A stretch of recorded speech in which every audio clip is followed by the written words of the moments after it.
সম্মানিত ভিউয়ার্স, আসসালামু আলাইকুম। আশা করি আপনারা সকলে ভালো আছেন।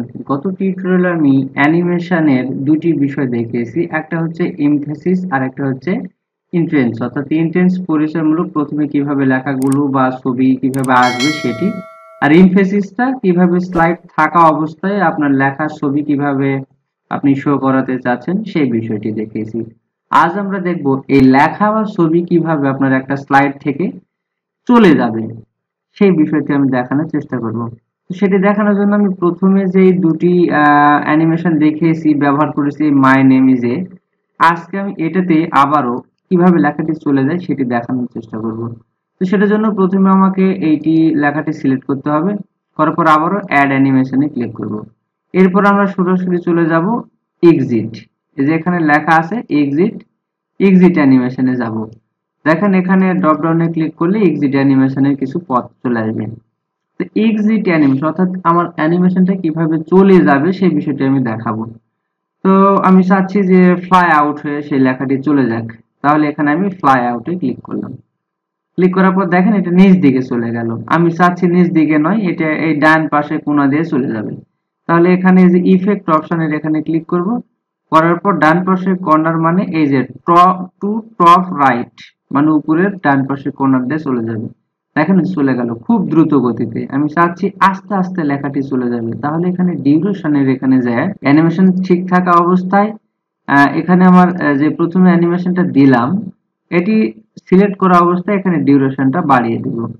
এখানে আমরা যত ধীরে চাই লেখাটা চলে যাক তত এখানে বাড়িয়ে দেবো। 5 সেকেন্ড দিলাম। তাহলে এখন আমি প্রিভিউ যদি দেখি তাহলে দেখতে পাবো প্রথমে লেখাটি আসলো, এরপর আসার পর প্রদর্শিত হলো, এরপর দেখেন লেখাটি কিন্তু চলে যাচ্ছে, আস্তে আস্তে চলে যাচ্ছে। ঠিক একইভাবে স্লাইড শো যখন দেখাবো তখন কিন্তু এই লেখাটি এভাবে চলে যাবে।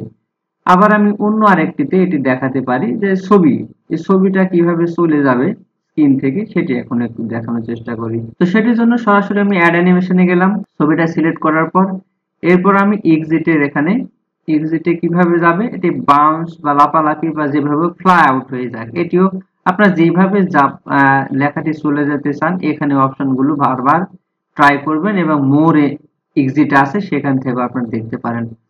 এখানে আমি দেখবো যে লেখাটি ফ্লাই আউট হয়ে যাক, অর্থাৎ ছবিটি ফ্লাই আউট হয়ে যাক, এটা নিচ দিকে চলে গেল। আমি চাই ডান দিকে কর্নারে যাক।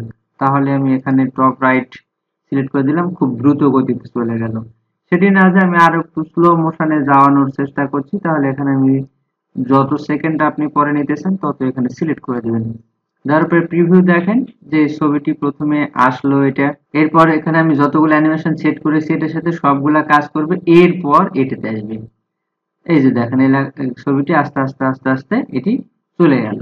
ঠিক এভাবে আপনি একটি ছবি নিয়ে আসতে পারবেন, সেটি ছবি লেখা বা যে কোনো কিছুতে অ্যানিমেশন দিতে পারবেন, সেটি স্লাইড থাকাকালীন কিরকম প্রদর্শন করবে এবং যদি চান আপনি সেটি স্লাইড থেকে কিভাবে চলে যাবে সেটিও সেট করে দিতে পারবেন। এভাবে আপনার যেটা পছন্দ হবে, আরো অনেকগুলা আছে এখানে, ইন্টেন্স, এক্সিট এবং এমফ্যাসিস। আপনার যেটা পছন্দ হবে আপনি সেটাই এখান থেকে ব্যবহার করতে পারবেন। আবার কোনো যদি মুছে দিতে চান একবারে একদিক থেকে মুছে যায়, এই যে হোয়াইট এটা যদি দেন তাহলে দেখেন এই যে একদিক থেকে এটা সুন্দরভাবে মিশে গেল। এইটা হচ্ছে তুলে না যায় এখান থেকেই কিন্তু এই কাজটি মিশে চলে গেল। এটিও আপনারা সেট করতে পারবেন। এভাবে আপনার যেটা পছন্দ হবে আপনি সেই জিনিসটাই এখানে সেট করবেন। তো সম্মানিত ভিউয়ার্স, আজ এ পর্যন্তই। সামনের টিউটোরিয়ালে আমি আর অ্যানিমেশন রয়েছে যেটিকে আমরা বলি মোশন পাথ, যেটি আমরা নিজে নিজে সেট করব, সেটি দেখানোর চেষ্টা করব। সে পর্যন্ত সবাই ভালো থাকবেন, সুস্থ থাকবেন। আল্লাহ হাফেজ।